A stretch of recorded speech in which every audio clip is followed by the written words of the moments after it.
Bonjour à tous et bienvenue sur Maths-et-vous au travail. Petite vidéo pour ma classe de seconde concernant les statistiques descriptives. Cette vidéo va vous montrer comment obtenir tous les résultats les moyennes, les étendues, les quartiles, la médiane et les quartiles 1 et 3, la médiane et l'écart type à l'aide de sa calculatrice. Donc un petit tuto calculatrice.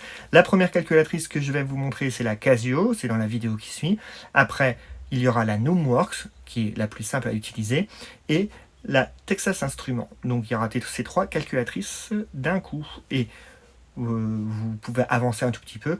Et il faut absolument savoir utiliser la calculatrice pour déterminer tous ces caractères statistiques.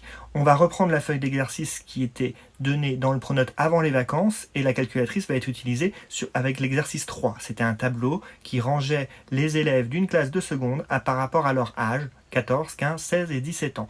Donc là, je vous conseille de faire une petite pause et de reprendre cette feuille d'exercice. Et comme ça, à l'aide de la calculatrice, on va pouvoir comparer les résultats que vous avez normalement dû obtenir avant les vacances. Attention, tuto calculatrice. Nous sommes donc sur la calculatrice Casio.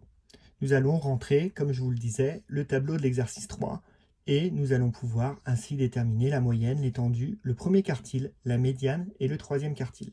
Et enfin, un nouveau élément qui s'appelle l'écart type, qu'on voit en fin de seconde. C'est un phénomène de distorsion, j'en reparlerai en fin de vidéo, mais vous en aurez besoin pour résoudre le QCM. Donc là, vous voyez, sur le menu de la Casio, donc là, c'est filmé brutalement avec mon iPhone, il faut aller sur le menu Stats.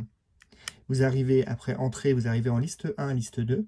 Donc si je note le tableau de l'exercice 3, vous voyez que dans l'exercice 3 de la feuille donnée avant les vacances, ça représentait les âges d'une classe de seconde. Donc là, je vais mettre 14, 15, 16, 17. La liste 2 correspond aux effectifs, c'est-à-dire le nombre de personnes qui ont 14 ans, il y en a 2. Il y en a 23 qui ont 15 ans, 8 qui ont 8 qui ont 16 et 3 qui ont 17 ans.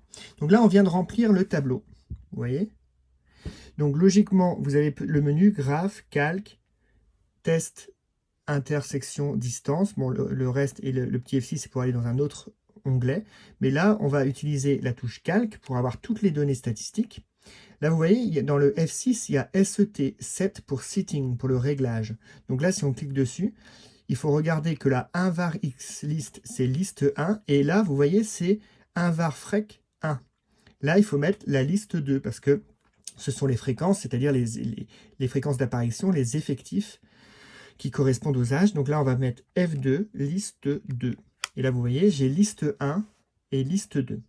Maintenant, vous faites Exit. Et on n'a plus qu'à faire un varstat, ici, un varstat. Et on a toutes les informations. Vous voyez, le X bar, c'est la moyenne, 15,33. Ça, c'est la moyenne que vous avez dû obtenir en faisant l'exercice 3.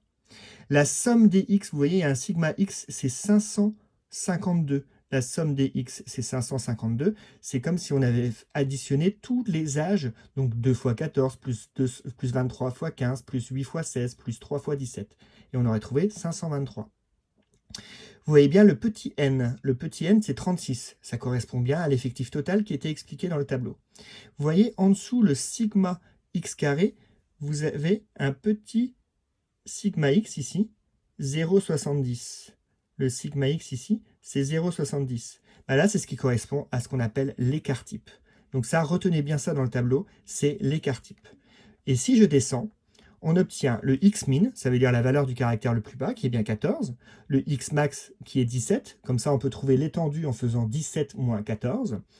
Et là, vous voyez, il y a Q1, med et Q3, ça vous donne la médiane, le premier quartile et le dernier quartile. En plus, vous voyez le mode. En statistique, le mode que vous avez dû voir en collège, comme la classe modale, c'est le caractère qui apparaît le plus souvent. Et là, mode, c'est 15. Donc, on voit bien que c'est l'âge qui apparaît le plus souvent dans une classe de seconde, parce qu'ils sont 23 sur les 36, donc ce qui est assez logique. Nous allons maintenant passer à la calculatrice Numworks. Pour la calculatrice Numworks, c'est encore plus simple. On va dans le Home et on va choisir Statistiques. Donc là, vous avez valeur V1, size N1. Donc, c'est pareil, la valeur, je vais mettre 14. Et là, par défaut, il met 1. Mais on va changer ça par la suite. On va mettre 15, après 16 et après 17. Donc là, c'est les âges. Mais on va aller dans la deuxième ligne et on va remettre les valeurs. Donc on avait 2, 23, 8 et 3. Et vous voyez en haut, il y a histogramme, box et stat. Ça va nous permettre de calculer toutes les données statistiques qui existent dans ce tableau. Donc la taille, size, c'est bien 36. Donc on a bien le 36 élèves. Min et max, c'est la valeur du caractère maximum.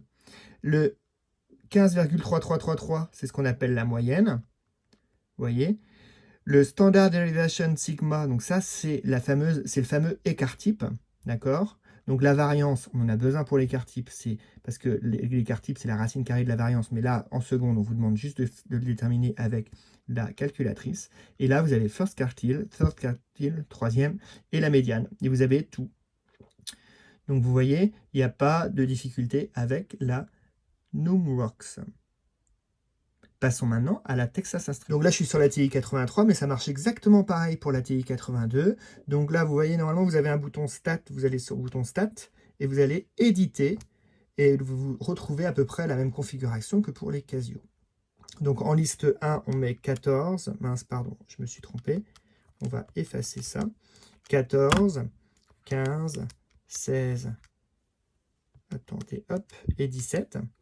Dans la liste 2, nous allons mettre les effectifs. Donc ça fait 2, 23, 8, 3.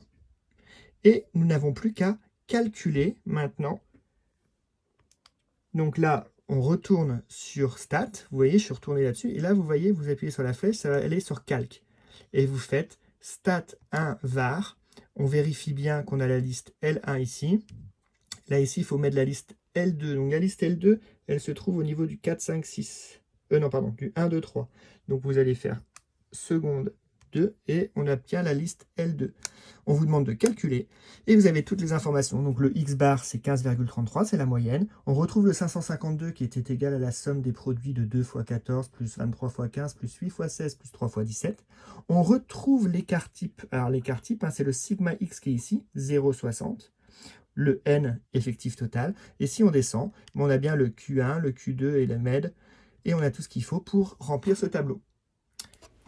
Donc voilà pour les petits tutos. Je sais que c'était un petit peu à l'ancienne parce qu'on voit l'utilisation, mais je trouve que c'est bien de voir où le prof appuie sur les touches de sa calculatrice. J'aurais pu prendre des émulateurs, il y a les émulateurs de Casio, de TI et de Numworks qui sont en ligne, mais rien ne vaut l'utilisation directe de l'objet. Donc je vous conseille vivement de le faire. Donc vous avez normalement vu qu'on ne pouvait obtenir avec la calculatrice ce qu'on appelle l'écart type. L'écart type, c'est un caractère de dispersion qui est un peu comme l'étendue. Rappelez-vous, l'étendue, c'est la différence entre le caractère le plus grand et le caractère le plus petit. Par exemple, si lors d'un contrôle, le prof de maths, dans un contrôle, il relève toutes les notes et que l'étendue, c'est 18, ça veut juste lui dire que l'écart entre la plus petite note et la plus grande note est de 18. Il a peut-être mis un 20 et après il a mis un 2 en plus petite note. Mais ça peut être aussi un 18 et un 0.